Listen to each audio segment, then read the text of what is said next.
Morning students.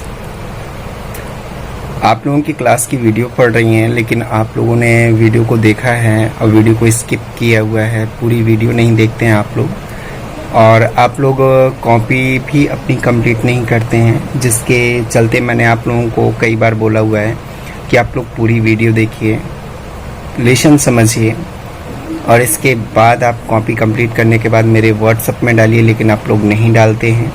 तो इस बार जो क्लास 8 की सेकेंड लेसन की वीडियो बनी हुई है वो पूरी वीडियो बनी हुई है, और मे बी 1 आवर की वीडियो बनी हुई है। तो मैं चाहूँगा कि आप पूरी वीडियो देखें, क्योंकि उसके अंदर ही आप लोगों को एक्सरसाइज मिलेगी। एक्सरसाइज मैंने सॉल्व करके वीडियो के बीच बीच में लगा रखा हुआ है। Fill in the blanks, true false, matching, जितना भी है सारा आप लोगों को वीडियो के बीच में मिलेगा। तो मैं चाहूँगा कि आप लोग पूरी वीडियो देखें, ताकि आप लोगों की एक्सरसाइज भी कंप्लीट हो और क्वेश्चन आंसर्स भी आपको मिल जाएं। तो ध्यान रखिएगा, एक्सरसाइज मैं आपको कंप्लीट करवाऊँगा, लेकिन क्वेश्चन आंसर आप लोग खुद करेंगे। और एक्सरसाइज को करने के लिए आप लोगों को फिर पूरी वीडियो देखनी होगी। तो आप पूरी वीडियो देखिए और अपनी एक्सरसाइज को कंप्लीट करिए। मैं फिर कहूँगा कि वीडियो को स्किप मत करिए, पूरी वीडियो देखिए, क्योंकि आप लोगों के एग्ज़ाम बहुत जल्द होने वाले हैं।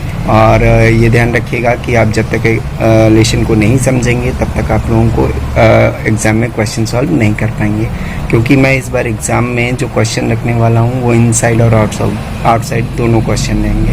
सो please don't skip the video, see all the video. Okay, thank you. Good morning, dear students. Welcome in my channel. I am your teacher Pradeep Soni. Then let's start your video of class 8, and the video is for science. Your next topic is commercial use of microorganism. Microorganism के commercial use क्या होते हैं? तो चलिए देखते हैं भाई इनका यूज़ क्या है। लेकिन वीडियो शुरू करने से पहले मैं चाहूँगा कि आप मेरी वीडियो को लाइक और सब्सक्राइब, शेयर और कमेंट करना ना भूलें। तो चलिए शुरू करते हैं अपना topic, commercial use of microorganism. तो देखिए इसमें लिखा हुआ है, microorganism are used for the large scale production of alcohol, wine and acidic, जिसे हम विनेगर के नाम से जानते हैं। तो माइक्रो ऑर्गेनिज्म का यूज़ इन चीज़ों के लिए किया जाता है। Yeast is used for commercial production, और ईस्ट का प्रयोग हम कमर्शियल प्रोडक्शन के रूप में करते हैं, of alcohol and wine. For this yeast is grown on natural sugar, और जो हमारा ईस्ट होता है वो नेचुरल शुगर में ग्रो अप करता है। प्रेजेंट इन ग्रेन, जो ग्रेन में प्रेजेंट होता है, such as barley, wheat, rice and क्रस, फ्रूट जूस ETC। इन चीज़ों से हमारा क्या होता है, इसका प्रोडक्शन किया जाता है। This is the small of alcohol as sugar has been converted into alcohol by yeast, और इसके द्वारा क्या किया जाता है, sugar has been converted, sugar को बदला जाता है किसमें, into alcohol by yeast, alcohol में किसके द्वारा, ईस्ट के द्वारा।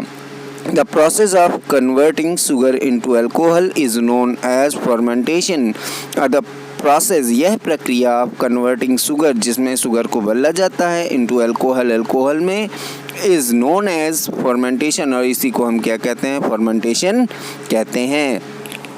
Your next topic is medicinal use of microorganism. Microorganism के मेडिसिनल यूज़ क्या है?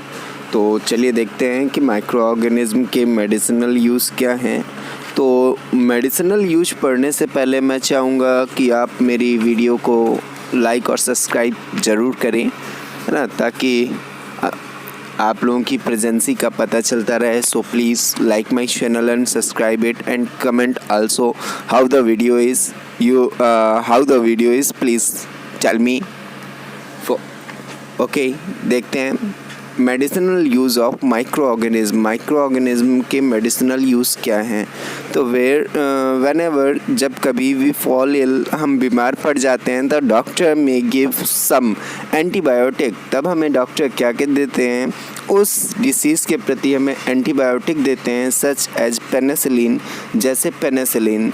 दिस मेडिसिन किल्स, ये जो मेडिसिन होता है वो किल्स करता है, मारता है, और स्टॉप द ग्रोथ, और उनकी जो डिसीज़ होती है, डिसीज़ की ग्रोथ को क्या कर देता है, रोक देता है, of the disease causing micro organism, जो सूक्ष्म जीवों के द्वारा फैलती है। Such medicines are called antibiotic, और इन्हीं मेडिसिन्स को हम एंटीबायोटिक कहते हैं। Streptomycin tetracycline is some of the commonly known antibiotic, ये कुछ ऐसी मेडिसिन हैं जिनको हम एंटीबायोटिक के नाम से जानते हैं, which are made from fungi and bacteria, जिसको किससे बनाया जाता है, ध्यान रखिएगा, फंगी और बैक्टीरिया से बनाया जाता है। ध्यान रखिएगा कि ये मेडिसिन्स को, एंटीबायोटिक को फंगी और बैक्टीरिया से बनाया जाता है। Antibiotics are also used to control microbial disease, और एंटीबायोटिक क्या करता है, माइक्रोबियल डिसीज़ को होने से भी रोकता है, इन एनिमल्स एंड प्लांट्स, जानवरों में और पौधों में।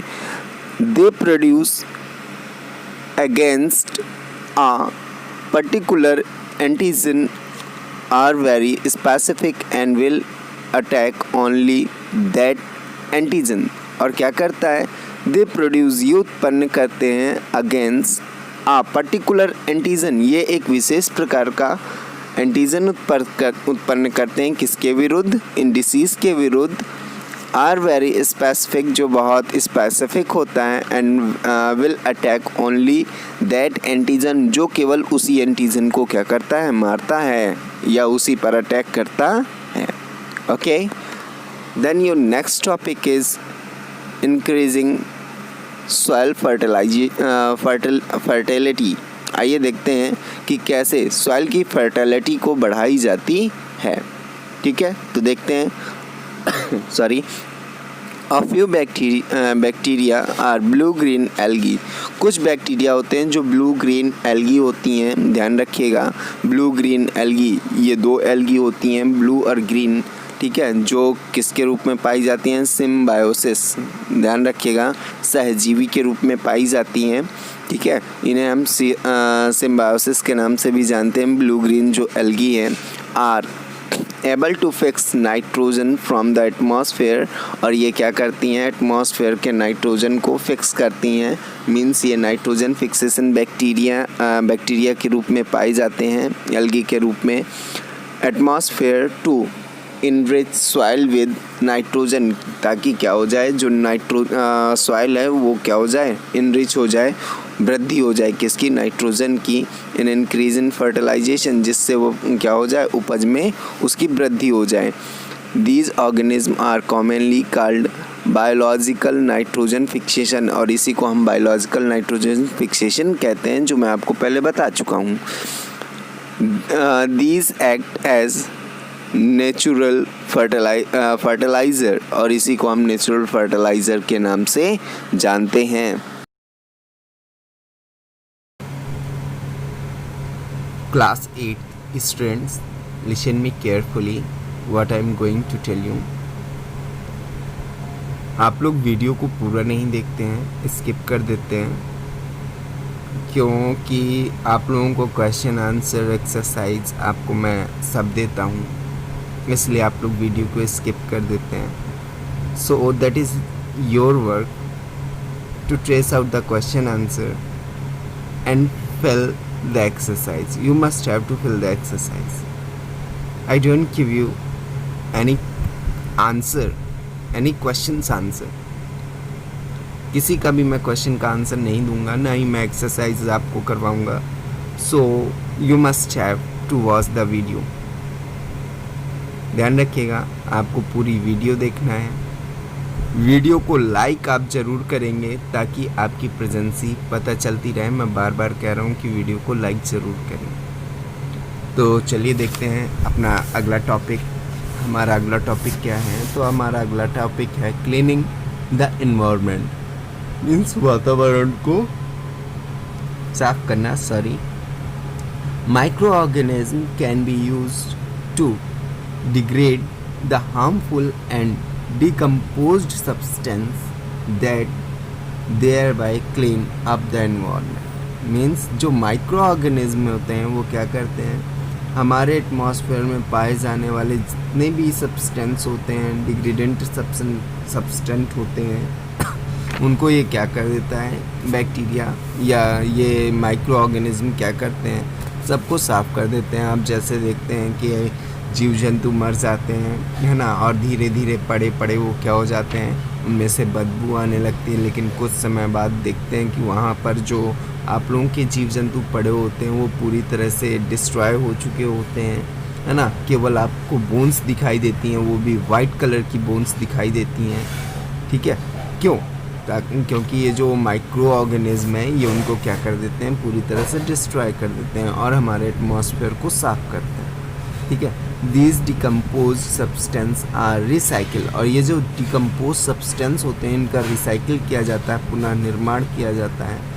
As they get refuse from the soil, जैसे ये कहाँ जाते हैं, मिट्टी में वापस जाते हैं। बाय प्लांट, पौधों के द्वारा। Bacteria are also use in sewage, इनको हम सीवेज के रूप में भी यूज़ करते हैं। Treatment from the decaying of waste, किसके रूप में, डिकेइंग ऑफ वेस्ट, जो हमारे वेस्ट पदार्थ होते हैं उनको भी डिके करने के लिए हम ऑर्गेनिज्म का यूज़ करते हैं। So we can say that, इस प्रकार से हम कह सकते हैं microorganism are useful for us, ये हमारे लिए क्या होते हैं, यूज़फुल होते हैं इन मैनी वेज, कई प्रकार से। जैसे आप जानते हो कि गोबर को आप खाद में बदलते हो, है ना, आप गोबर को इकट्ठा करके रख देते हो, गोबर आपका धीरे धीरे सड़ जाता है और बाद में वो खाद के रूप में बदल जाता है, ठीक है।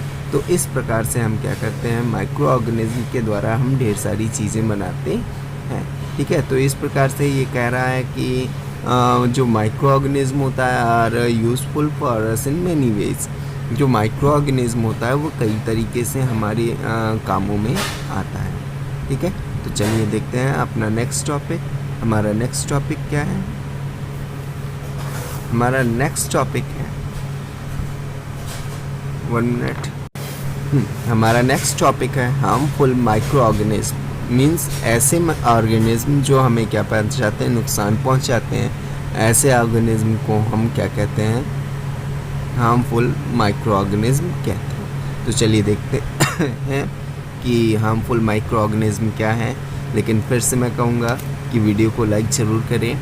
Microorganism are harmful in many ways, और जो माइक्रो ऑर्गेनिज्म होते हैं वो हमें कई प्रकार से क्या करते हैं, हार्मफुल होते हैं, नुकसान पहुंचाते हैं। Some of the micro organism cause disease in humans, और कुछ माइक्रो ऑर्गेनिज्म होते हैं जो क्या करते हैं, मानव जाति में डिसीज़ को फैलाते हैं या डिसीज़ पहुंचाते हैं। प्लांट्स एंड एनिमल्स, पौधों में भी और जानवरों में भी। This disease causing micro organism called pathogen, और ऐसे माइक्रो ऑर्गेनिज्म जिससे ये डिसीज़ होता है उनको हम क्या कहते हैं, पैथोजन कहते हैं। रखिएगा, उसको हम क्या कहते हैं, पैथोजन कहते हैं। Some microorganism spoil food, कुछ माइक्रो ऑर्गेनिज्म होते हैं जो हमारे खाने को स्पॉइल कर देते हैं। स्पॉइल करने का मतलब ख़राब कर देते हैं, जिससे आप कहते हो कि खाना सड़ गया, है ना। क्यों सड़ गया भाई, क्योंकि माइक्रो ऑर्गेनिज्म ने उन खाने में पाए जाने वाले न्यूट्रिशन को डाइजेस्ट कर लिया है, ठीक है, और लैक्टिक एसिड के छोड़ने के कारण वो खट्टा हो जाता है, ठीक है। तो ध्यान रखिएगा। और इसके बाद हमारी जो क्लॉथिंग है एंड एवरी लेदर्स हैं, इनको भी ये क्या कर देता है, ख़राब कर देता है। These are some harmful activities of micro organism, ये हमारे क्या है, माइक्रो ऑर्गेनिज्म के कुछ हार्मफुल एक्टिविटीज़ हैं जो हमारे लिए क्या होते हैं, हार्मफुल होते हैं, ठीक है। तो आइए देखते हैं अपना next topic. Our next topic is, before the next topic you must have to like the video, okay. Then your next topic is disease causing microorganism in human. Disease causing microorganism in human means वह disease जो microorganism के द्वारा हो रही है in human, मानव जाति में, तो चलिए देखते हैं कि मानव जाति में कौन सी डिसीज़ होती है। Disease causing micro organism in human. Micro organism के द्वारा हमारी जो डिसीज़ें होती हैं वो कौन सी होती हैं, तो चलिए देखते हैं। Pathogen enter in our body through out the air we breathe, the water breathe, the water we drink and the food we eat। Means ये जो पैथोजन है, व्हाट इज़ पैथोजन, ये मैं आप लोगों को ऊपर बता चुका हूँ।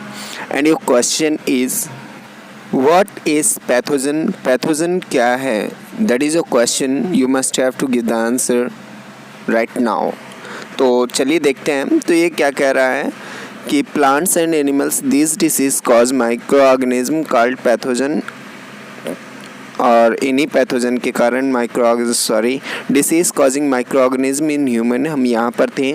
तो इसमें देखिए कह रहा था pathogen enter in our body, जो पैथोजन होता है वो हमारे बॉडी में प्रवेश करता है through out air we breathe, हवा के द्वारा जो हम सांस लेते हैं, द वाटर वी ड्रिंक, वह पानी जो हम पीते हैं, and the food we eat, और वह भोजन जो हम खाते हैं।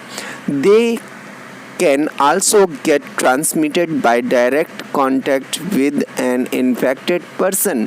और ये जो होते हैं, ये पैथोजन जो होते हैं वो हमारे बॉडी में डायरेक्ट भी इंटर कर सकते हैं। कब, जब हम किसी भी इन्फेक्टेड पर्सन के कांटेक्ट में आते हैं, और carried through out an animal, या तो फिर जानवरों के द्वारा। These kinds of microbial disease are called the communicable disease. और इसी प्रकार के माइक्रोबियल डिसीज को हम क्या कहते हैं, कम्युनिकेबल डिसीज कहते हैं। ध्यान रखिएगा, वे डिसीज जो ट्रांसमिटेड किए जाते हैं या ट्रांसमिट होते हैं from one person to another person, एक पर्सन से दूसरे पर्सन में, that types of disease is called communicable disease. और इस प्रकार के डिसीज को हम क्या कहते हैं, कम्युनिकेबल डिसीज कहते हैं। ओके स्टूडेंट्स, चलिए आगे देखते हैं। They spread from the infected person, ये इन्फेक्टेड पर्सन से फैलते हैं। From for example common cold, ये जो कॉमन कोल्ड है, ठीक है, चिकन पॉक्स और ट्यूबरक्लोसिस एंड मैनी मोर, और इसी प्रकार से कई दूसरे प्रकार के। जैसे आपको मैं एक थोड़ा सा डिटेल में बता दूं, तो common cold due to the common cold, it is the common cold, ये कॉमन कोल्ड है। बट ध्यान रखिएगा कि that disease is spread with the help of corona virus. ये जो कॉमन कोल्ड है, ये डिसीज़ कैसे स्प्रेड होती है, with the help of corona virus. Corona virus के द्वारा ये डिसीज़ स्प्रेड होती है, ठीक है। बाकी आप कोरोना के बारे में तो जानते ही हैं कि भाई ये कम्युनिकेबल डिसीज़ है ना, कम्युनिकेबल डिसीज़ है। अगर आप किसी इन्फेक्टेड पर्सन के कांटेक्ट में आते हैं तो आपको भी हो जाता है ना। या आपके जो वाटर ड्रॉप्स हैं, वो वाटर ड्रॉप्स अगर आपके रिस्पायरेशन के द्वारा आपके बॉडी के अंदर प्रवेश करते हैं तो भी वो आप कोविड-19 से प्रभावित हो जाते हैं, है ना। तो ये कॉमन कोल्ड कोरोना वायरस के ही द्वारा होता है। बट ये जो कोविड-19 है ये अलग वायरस है, कॉमन कोल्ड का जो कोरोना वायरस है वो अलग वायरस है, ठीक है, ध्यान रखिएगा। Some example of communicable disease in human are typhoid, cholera, hepatitis and cold. ये वो डिसीज़ हैं आपकी जो कम्युनिकेबल डिसीज़ कहलाती हैं, तो ध्यान रखिएगा। और आप लोगों का जो क्वेश्चन है कम्युनिकेबल का क्वेश्चन ये रहा, और आपका क्वेश्चन है व्हाट इज़ कम्युनिकेबल डिसीज़, जिसका आंसर आप लोगों को ट्रेस करके देना है। तो जल्दी करें और आंसर को ट्रेस करें, what is communicable disease. Okay, and next topic is disease causing micro organism in plants. Way disease जो माइक्रो ऑर्गेनिज्म के द्वारा होते हैं वो भी किसमें, प्लांट्स में। तो चलिए शुरू करते हैं। अब हम डिसीज़ पढ़ेंगे। अभी हमने डिसीज़ पढ़ी थी ह्यूमन बींग्स में, अब हम डिसीज़ पढ़ने वाले हैं प्लांट्स पर कि माइक्रो ऑर्गेनिज्म के द्वारा कौन सी डिसीज़ प्लांट्स में होती हैं। तो several micro organism cause disease in plants हज़ारों माइक्रो ऑर्गेनिज्म क्या करते हैं, प्लांट्स पर डिसीज़ फैलाते हैं, like wheat, rice, potato, sugar, cane, orange, and your next page is the disease reduce the yield of crop, जो क्या करती है, फसल की उपज को कम कर देती है. They can be controlled, ये क्या करते हैं, कंट्रोल करते हैं, नियंत्रित करते हैं by the use of certain chemical which kills the microbes. They can be control, ये क्या करते हैं, कंट्रोल करते हैं by the use of certain chemical which kills the microbes, जो क्या करते हैं, केमिकल्स का यूज़ करते हैं to kill the microbes, microbes को मारने के लिए. फंगस कॉज अ डिसीज़, और जो फंगस होते हैं वो क्या करते हैं, एक डिसीज़ फैलाते हैं इन वीट, वीट पर, वीट प्लांट्स, वीट के प्लांट्स पर. Called rust of wheat means, उसे क्या कहते हैं, रस्ट ऑफ वीट मीन्स गेहूं का रस्ट कहते हैं उसको. अर्थात जो गेहूं की फसल होती है उसमें क्या होता है कि फसल की पत्तियों पर एक रेड कलर का स्पॉट बनने लगता है, जिसे हम क्या कहते हैं, रस्ट ऑफ वीट कहते हैं. जैसा कि आप देख सकते हो इमेज में, ये वीट की लीफ है और इसमें आपके रेड स्पॉट पड़े हुए हैं, है ना. ये आपके किसके हैं, ये आपके फंगस के डिसीज़ हैं. तो इस तरह से आपका क्या होता है, वीट में रेड स्पॉट बनना चालू हो जाते हैं. Virus cause mosaic disease, mosaic disease in many plants. Mosaic disease are terminated by insect, और ये किसके द्वारा टर्मिनेट किए जाते हैं, इंसेक्ट के द्वारा टर्मिनेट किए जाते हैं. चलिए अब देखते हैं हम अपना next topic, disease causing micro organism in animal. जो हमारे क्या किए जाते हैं, disease causing micro organism in animal. Animals में कैसे माइक्रो ऑर्गेनिज्म डिसीज़ को स्प्रेड करते हैं. तो several micro organism not only cause disease in humans and plants but also in other animals.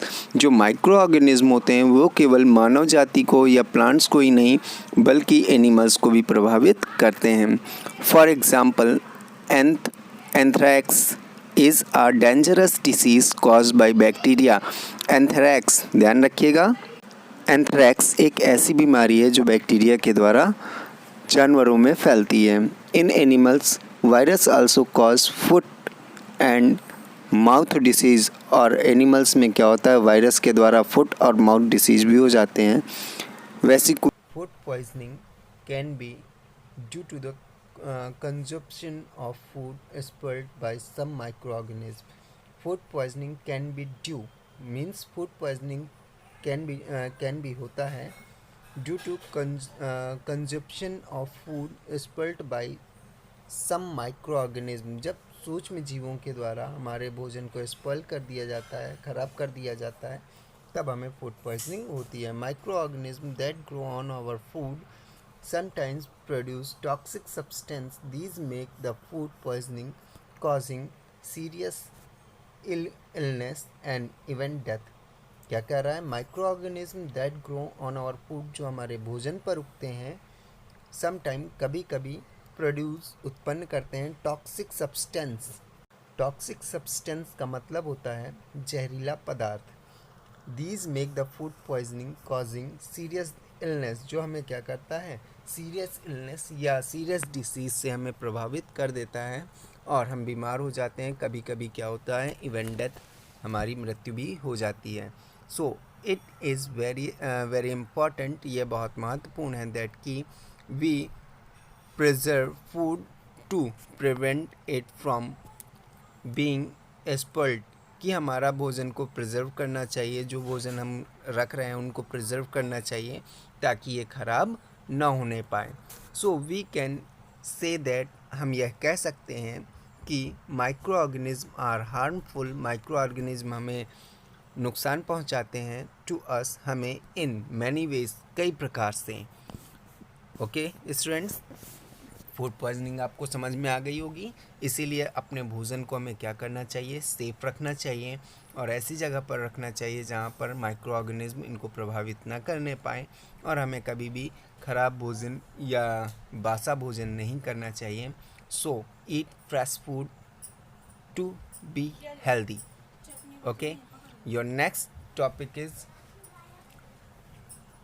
Food preservation, कि हमें भोजन को प्रिजर्व कैसे करना चाहिए, भोजन को हमें संरक्षित कैसा करना चाहिए. Food preservation refers to the process of treating and handling food to slow down or to stop spoiling. Food preservation refer ये व्यक्त करता है टू प्रोसेस, वह उस प्रक्रिया को ऑफ ट्रीटिंग जिससे हम ट्रीट कर सकते हैं, एंड हैंडलिंग उसको हम हैंडल कर सकते हैं, मीन संरक्षित कर सकते हैं फूड अपने भोजन को, टू स्लो डाउन और स्टॉप स्पॉइलिंग जिससे हमारा भोजन खराब ना हो. Food preservation is attended through out various method. हमारा जो फूड प्रिजर्वेशन होता है वो कई मेथड से होकर गुजरता है, सच एज ड्राइंग सुखाकर, एक्सक्लूजन ऑफ एयर को हटाकर, refrigeration and use the preservation so as in increasing the life span of the food in constant, ताकि हमारे भोजन की जो लाइफ प्रोसेस होती है वो ज़्यादा दिन तक हो सके और हमारा भोजन खराब ना हो सके. It provides an unfavorable condition for growth of bacteria and microorganism. ये क्या करता है, ये उपलब्ध कराता है अनफेवरेबल कंडीशन, वह कंडीशन जिसमें जो बैक्टीरिया और माइक्रो ऑर्गेनिज्म है ये उस कंडीशन पर ग्रो अप नहीं कर सकते. ये ऐसी परिस्थिति को जनरेट करता है. तो चलिए देखते हैं कि उनमें से फूड प्रिजर्वेशन की कौन कौन सी प्रोसेस पाई जाती हैं. तो चलिए शुरू करते हैं. तो फर्स्ट नंबर है आपका कैनाइन और बॉटलिंग, जिसे हम हिंदी में बोलते हैं डिब्बा बंदी. ठीक है, आप लोग देखते हैं कि जब आप मार्केट में या मॉल में सब्जी लेने जाते हैं या कुछ भी लेने जाते हैं तो आप लोगों को हर चीज़ डिब्बे के अंदर पैक मिलती है, उसकी मैन्युफैक्चरिंग डेट पड़ी होती है और आपका वो कब आप आउट ऑफ डेट होने वाला है वह भी आपकी पड़ी होती है. तो उसमें आप लोग देखते हैं कि वो फ्रेश होता है, जब भी आप उसको यूज़ करते हैं तो वो फ्रेश आपको मिलता है, जिसे हम बॉटलिंग के प्रोसेस के द्वारा गुजारते हैं. तो चलिए देखते हैं कि यह प्रोसेस क्या है. Canine involves the process of preservation food in shielded containers bye the application of heat. Canine involves, जो कैनाइन की प्रोसेस होती है, डिब्बाबंदी की जो प्रोसेस होती है प्रिजर्विंग फूड, जिसमें भोजन को प्रिजर्व किया जाता है इन सील्ड कंटेनर. वो कैसा होता है, सील्ड कंटेनर होता है, by the application of heat, जिसको हीट के द्वारा क्या कर दिया जाता है, बंद कर दिया जाता है. Primarily it is based on the principle of sterilization. सबसे पहले तो इसको क्या किया जाता है, स्टरलाइजेशन किया जाता है या स्टरलाइज्ड किया जाता है, ताकि इसमें जितने भी बैक्टीरिया वायरस हों वो सब क्या हो जाए, या माइक्रो ऑर्गेनिज्म हो सब क्या हो जाए, वहाँ से नष्ट हो जाएं. Firstly, all the microbes organisms present in food are killed. सबसे पहले इनको क्या किया जाता है, जितने भी ऑर्गेनिज्म पाए जाते हैं सबको मारा जाता है, किल्ड किया जाता है by the application of heat at 275 degree to 355 degree Fahrenheit. इसको किस में डिस्ट्रॉय किया जाता है, लगभग 275 से 350 डिग्री फ़ारेनहाइट टेम्परेचर पर माइक्रो ऑर्गेनिज्म को डिस्ट्रॉय किया जाता है. And then sealed in simultaneously sterilized air tight. और फिर इसके बाद क्या किया जाता है, इसको एयर टाइट कंटेनर में प्रिजर्व कर दिया जाता है to further attack the micro organism. और इसको सील्ड अप कर दिया जाता है जिससे इस पर माइक्रो ऑर्गेनिज्म का कोई भी प्रभाव नहीं होता. Fruit, vegetables, fruit juice, pickles, cheese, butter, meat, fish, etc. are generally contained और bottled. और इसमें क्या किया जाता है, इन चीज़ों को क्या किया जाता है, प्रिजर्व अप किया जाता है फॉर सेलिंग, बेचने के लिए. Your next topic is dehydration. Dehydration है क्या, तो अभी आप लोगों ने देखा होगा कई बार आप लोगों को भी डिहाइड्रेशन हो जाता है. डिहाइड्रेशन का मतलब क्या है कि आपके बॉडी में पानी की कमी हो जाती है ना. और जब पानी की कमी हो जाती है तो उस प्रोसेस को हम डिहाइड्रेशन कहते हैं. और इसी प्रक्रिया के द्वारा हम क्या करते हैं, अपने फूड को प्रिजर्व करते हैं. तो चलिए देखते हैं डिहाइड्रेशन क्या है. It is the process of removing water since water is one of the pre required site for microbial growth. Drying food materials help to preserve it. तो ये क्या कह रहा है कि इस प्रोसेस में हम वाटर को क्या करते हैं, रिमूव आउट करते हैं। Water is one of the pre required site, और जो वाटर होता है वो सबसे महत्वपूर्ण चीज़ होती है किसके लिए, माइक्रोबियल ग्रोथ के लिए, जिसके कारण इसको क्या कर दिया जाता है, फूड आइटम्स से पानी को रिमूव अप कर दिया जाता है, इवोपरेट कर दिया जाता है, ताकि इस पर माइक्रोबियल का कोई भी प्रभाव ना पड़ने पाए। ठीक है। और इसके बाद क्या कह रहा है, drying food materials help to preserve it. और जो सूखा फूड मटेरियल्स होता है ये इसको क्या करता है, प्रिजर्व करने में इसको मदद करता है। जैसे सीरियल्स अनाज हो गए, पल्सेस दाल हो गई, ड्राई फ्रूट्स सूखे फ्रूट्स हो गए, जैसे आप लोग जानते हैं काजू किशमिश बादाम, है ना, एंड स्पाइस मसाले हो गए, can be preserve by this method. इस मेथड के द्वारा इनको क्या किया जाता है, प्रिजर्व किया जाता है। और इन चीज़ों पर अगर थोड़ी सी भी नमी लगती है तो आप लोग जानते ही हैं कि ये क्या हो जाते हैं, स्पॉइल अप हो जाते हैं, ख़राब हो जाते हैं। अगला मेथड है हमारा, अगला टॉपिक है हमारा क्या, फ्रीज ड्राइंग। तो देखते हैं इसमें क्या होता है। In this process food stuff are kept at a temperature of -20 degrees centigrade for about 12 hours, so that the water content of the food stuff are converted into ice particle. Then it is dried up by machine under the low pressure. When it is be used, it is dipped into hot water. This method retain the shape of food stuff which is damaged by machines drawing pressure. ठीक है। तो इसमें क्या किया जाता है कि freezing point में कि सबसे पहले -20 डिग्री सेंटीग्रेड पर इसको 12 घंटे के लिए रखा जाता है, ताकि फूड स्टफ में या फूड आइटम्स में जितने भी वाटर ड्रॉप्स पाए जाते हैं, वाटर पाया जाता है, वो आइस पार्टिकल्स के रूप में कन्वर्ट हो जाएं। और इसके बाद इसको क्या किया जाता है, dried up by the machine under the low pressure. इसके बाद मशीन के अंदर इसको लो प्रेशर में रखा जाता है। व्हेन इट इज़ यूज्ड, जब इसको प्रयोग करना होता है तो इसको क्या किया जाता है कि हॉट वाटर में इसको रखा जाता है। This retain the shape of the food stuff which is damaged by the machine drying process। और फिर इसके बाद क्या किया जाता है, इसको मशीन में रखकर ड्राइंग प्रोसेस के द्वारा इसको यूज़ कर लिया जाता है। तो ये आपका फूड स्पॉइलिंग होने से बचाने की एक दूसरी प्रोसेस थी। अब देखते हैं अगली प्रोसेस क्या कहता है, कोल्ड स्टोरेज। अब कोल्ड स्टोरेज के द्वारा हम अपने भोजन को कैसे बचाते हैं, तो चलिए देखते हैं what is the use of cold storage. तो system has become one of the most popular method. ये जो सिस्टम है ये सबसे पॉपुलर मेथड है ऑफ प्रिजर्विंग फूड, भोजन को प्रिजर्व करने का। Stuff in rural and urban areas of today. Means आज के दिन में ये प्रिजर्व करने की क्या होती है, सबसे अच्छी मेथड होती है या सबसे पॉपुलर मेथड है। Many seasonal fruits and vegetables are stored in cold storage। Many seasonal fruits, जो मौसमी फल होते हैं, वेजिटेबल सब्जियां होते हैं, उनको स्टोर किया जाता है इन कोल्ड स्टोरेज, ठंडे स्थानों पर। And according to the demand of the market, और मार्केट के डिमांड के आधार पर are carried to the place of requirement, उन स्थानों पर भेजा जाता है जहाँ पर इनकी रिक्वायरमेंट होती है। This method is based on the principle of refrigeration. यह रेफ्रिजरेशन की प्रोसेस पर बेस्ड होता है। Most vegetables, fruit, eggs, meat, fish are kept in a cold storage. और ये जैसे आपका मीट हो गई, फिश हो गई, वेजिटेबल्स हो गए, ये जितनी भी चीज़ें होती हैं इनको ठंडे स्थानों पर रखते हैं। जैसे आप लोग अपने खाने को फ्रिज के अंदर रखते हैं, है ना, ताकि वो स्पॉइल ना होने पाए। अगर आप फ्रिज में रखना भूल जाते हैं तो आपका खाना ख़राब हो जाता है। क्योंकि उस पर माइक्रो ऑर्गेनिज्म का अटैक होने लगता है। बट रेफ्रिजरेटर के अंदर आपका भोजन जो होता है वो फ्रेश बना रहता है। ठीक है। यही इसी प्रोसेस को कहता है। जैसे आपका मौसमी फल, जैसे ये प्रेजेंट टाइम पर अभी ग्रीन पी का मौसम नहीं है, बट मार्केट में अभी भी प्रिजर्वेशन की प्रोसेस के द्वारा ग्रीन पीस को रखा गया है ना, पी सीड्स को रखा गया है, और आप उन लोगों को अभी भी लाकर उनका यूज़ करते हैं और वो वैसे ही यूज़ होती हैं। ठीक है। तो ये प्रोसेस है आपका कोल्ड स्टोरेज प्रोसेस। ठीक है, जिसके द्वारा हम अपने भोजन को स्टोर कर सकते हैं।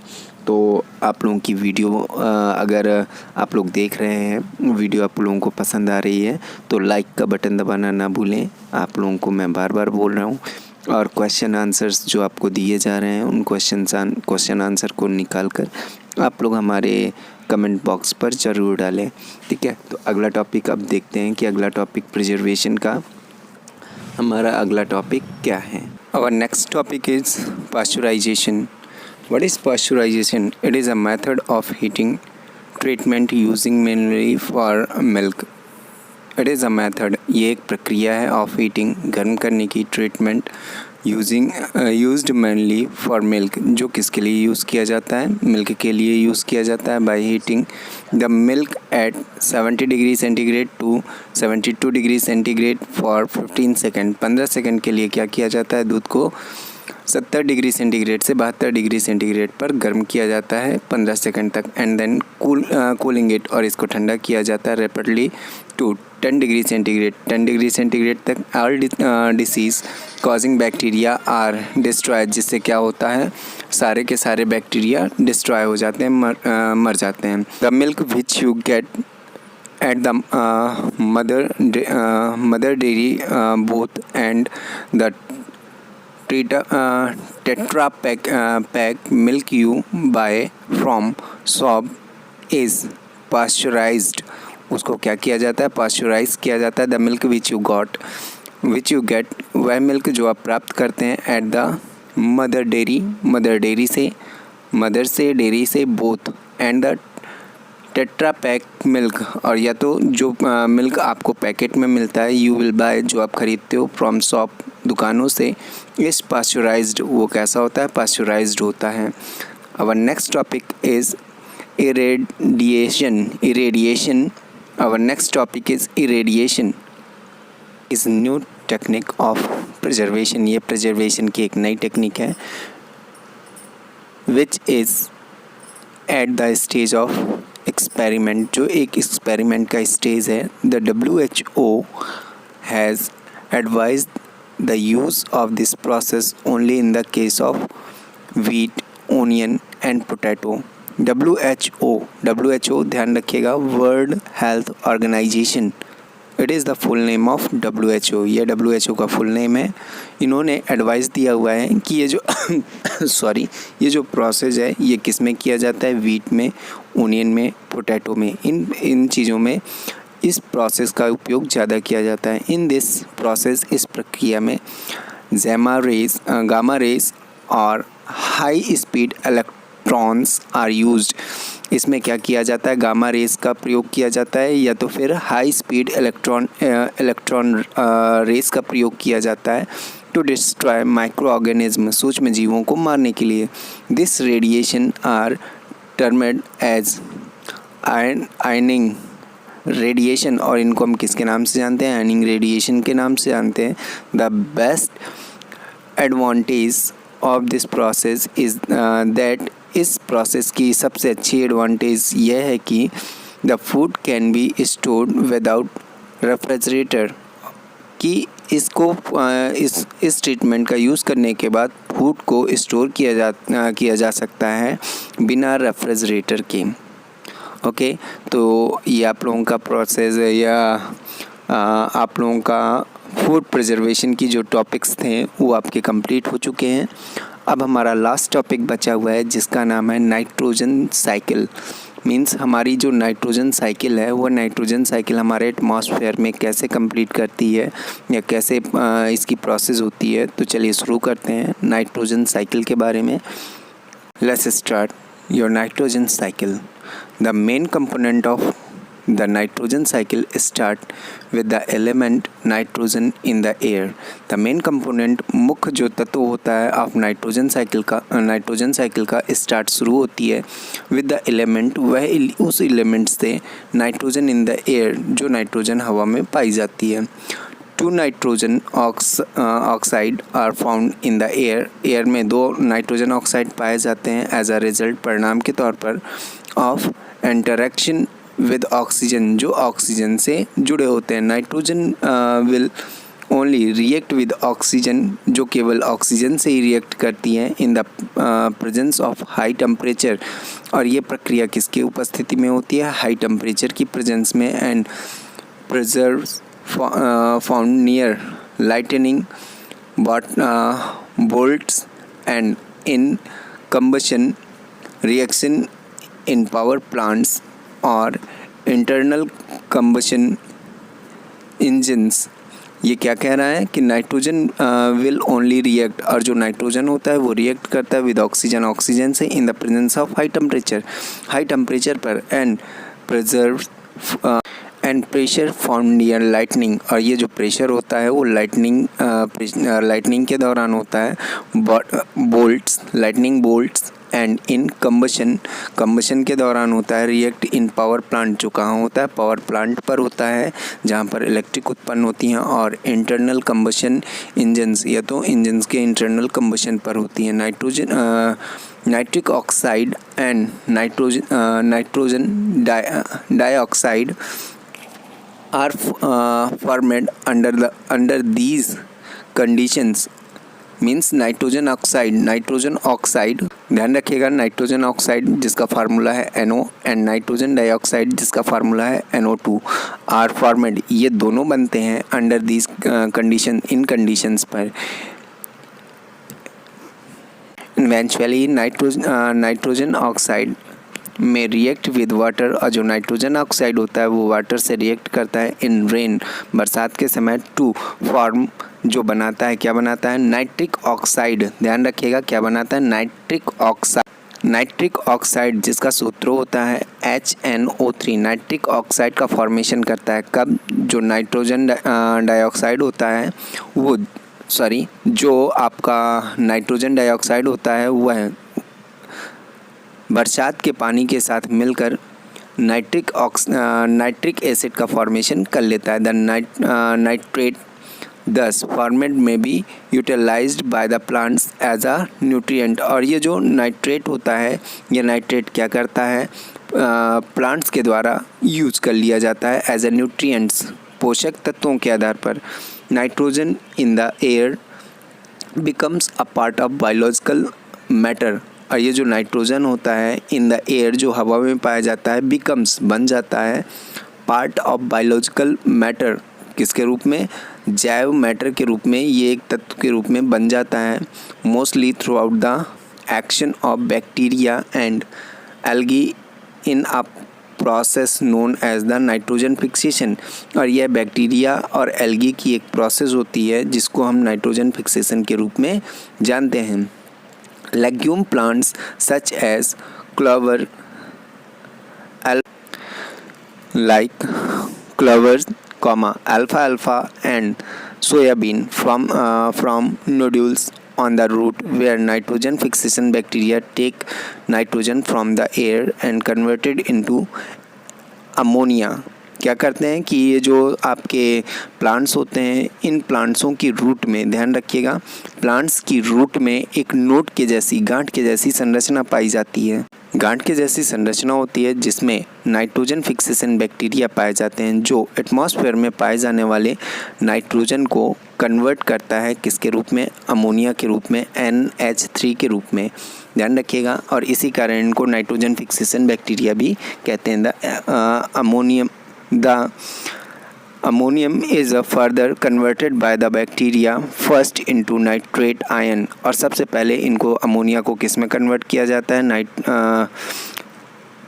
सबसे पहले इनको कन्वर्ट किया जाता है नाइट्रेट आयन के रूप में, एंड देन इनटू, और फिर इसको कन्वर्ट कर दिया जाता है नाइट्रेट आयन के रूप में। Plants utilize the nitrate ion, और पौधे क्या करते हैं? नाइट्रेट आयन को यूज़ करते हैं एज आ न्यूट्रिएंट, किसके रूप में? न्यूट्रिएंटेशन के रूप में उसको क्या कर लिया जाता है? उसको यूज़ कर लिया जाता है। ध्यान रखिएगा, जो हमारे नाइट्रोजन फिक्सेशन बैक्टीरिया होते हैं वो क्या करते हैं? सबसे पहले उसको नाइट्रेट में कन्वर्ट किया जाता है। नाइट्रेट में कन्वर्ट करने के बाद इसको क्या किया जाता है? इसको एज ए न्यूट्रिशन के रूप में यूज़ किया जाता है, और फर्टिलाइज़र फॉर ग्रोथ, जो फर्टिलाइज़र के रूप में या ग्रोथ के रूप में यूज़ होता है। Nitrogen is incorporate in many amino acid which are further react to make proteins, जो क्या करता है प्रोटीन्स निर्माण करने में या पौधों में प्रोटीन्स के निर्माण करने में मदद करता है। Feeding on plants get these proteins and other nitrogen component, और जब एनिमल इन पौधों को खाते हैं तो उनको प्रोटीन भी प्राप्त होती है और दूसरे नाइट्रोजन कंपोनेंट भी तत्व भी प्राप्त होते हैं। When plants and animals die, लेकिन जब प्लांट्स और एनिमल्स मर जाते हैं तो क्या होता है bacteria and fungi present in the soil, soil में बैक्टीरिया और फंगी पाए जाते हैं जो कन्वर्ट करता है the nitrogenous waste into nitrogenous component. इन नाइट्रोजिनस वेस्ट मटेरियल को कन्वर्ट कर दिया जाता है किसके रूप में, नाइट्रोजिनस कंपोनेंट के रूप में उसको कन्वर्ट कर दिया जाता है to be used by the plant again, जो पौधों के द्वारा पुनः ले लिया जाता है। Certain other bacteria convert some parts of them into nitrogen gas, और कुछ होते हैं जो बैक्टीरिया के द्वारा कुछ तत्वों को क्या किया जाता है नाइट्रोजन गैस के रूप में कन्वर्ट कर दिया जाता है। Nitrogen in the atmosphere remain मोर और लेस कांस्टेंट, और इस तरह से जो एटमॉस्फेयर में पाई जाने वाली नाइट्रोजन होती है वो कम और ज़्यादा बनी रहती है। तो चलिए अब इस नाइट्रोजन साइकिल को फिगर के माध्यम से भी देख लेते हैं। तो सबसे पहले देखिए इसमें जो नाइट्रोजन है, नाइट्रोजन एटमॉस्फेयर में फ्री स्टेज में पाई जाती है जैसे मैंने आप लोगों को बताया था, है ना। और फिर इसके बाद अगर आप देखें तो लाइटनिंग और थंडरिंग के माध्यम से क्या होता है, और रेन वाटर के माध्यम से ये नाइट्रोजन होता है, या नाइट्रोजन सॉइल में आ जाता है किसके रूप में, नाइट्रेट के रूप में। मैंने बताया हुआ था नाइट्रोजन रेन वाटर से रिएक्शन करके नाइट्रेट के रूप में कन्वर्ट हो जाता है। इसके बाद जो लेग्यूमिनस प्लांट होते हैं, मींस जो नाइट्रोजन फिक्सेशन प्लांट होते हैं जिनकी रूट्स में नोड पाए जाते हैं या बैक्टीरिया पाए जाते हैं उन नोड्स में, तो वो क्या करते हैं कि इस नाइट्रेट को क्या करते हैं, नाइट्रेट को अचीव करते हैं एज ए न्यूट्रिशन के रूप में प्लांट्स के द्वारा क्या किया जाता है इनका यूज।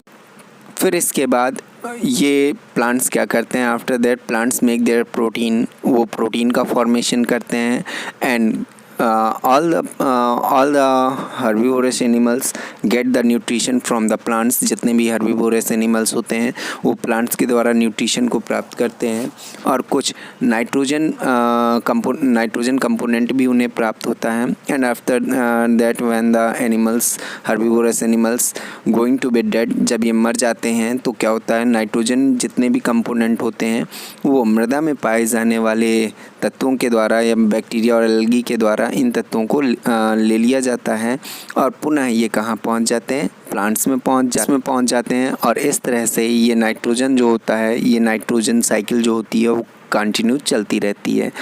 ओके स्टूडेंट्स, लाइक ज़रूर करें। Good bye.